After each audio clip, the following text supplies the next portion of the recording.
अगली सुबह राजमहल के द्वार पर एक वृद्ध शिल्पकार उपस्थित था।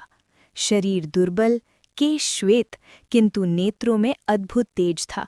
उसने कहा, मैं इस लकड़ी से प्रतिमा का निर्माण कर सकता हूँ। राजा के हृदय में आशा की किरण जाग उठी। वृद्ध ने एक शर्त रखी, जब तक मैं कार्य कर रहा हूँ कोई भी इस कक्ष में प्रवेश नहीं करेगा। यदि द्वार खोला गया तो कार्य अधूरा रह जाएगा। राजा ने शर्त स्वीकार कर ली।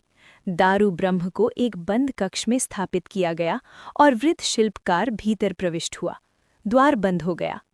दिन बीतने लगे। भीतर से हथौड़े और छेनी की ध्वनि आती रहती। राजा और प्रजा प्रतिदिन द्वार के बाहर दीप जलाकर प्रार्थना करते। सभी को विश्वास था कि भगवान स्वयं अपने स्वरूप को प्रकट कर रहे हैं। परंतु एक दिन अचानक भीतर से आने वाली ध्वनि बंद हो गई। दिन बीता, फिर रात आई, पर कोई आवाज नहीं। राजा का मन विचलित हो उठा। उनके हृदय में शंका जागी, कहीं शिल्पकार को कुछ हो तो नहीं गया। राजगुरु ने समझाया, पर राजा स्वयं को रोक न सके। उन्होंने द्वार खोलने का आदेश दे दिया। जैसे ही द्वार खुला, वृद्ध शिल्पकार अदृश्य हो चुका था।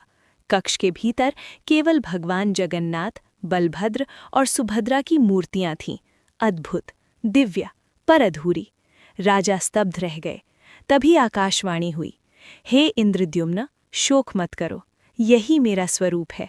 मैं रूप से नहीं, भावना से पूजित होता हूँ। राजा की आंखों से पश्चाताप के आंसू बहने लगे। उन्होंने दंडवत प्रणाम किया। यहीं से भगवान जगन्नाथ की दिव्य लीला का दूसरा अध्याय पूर्ण होता है।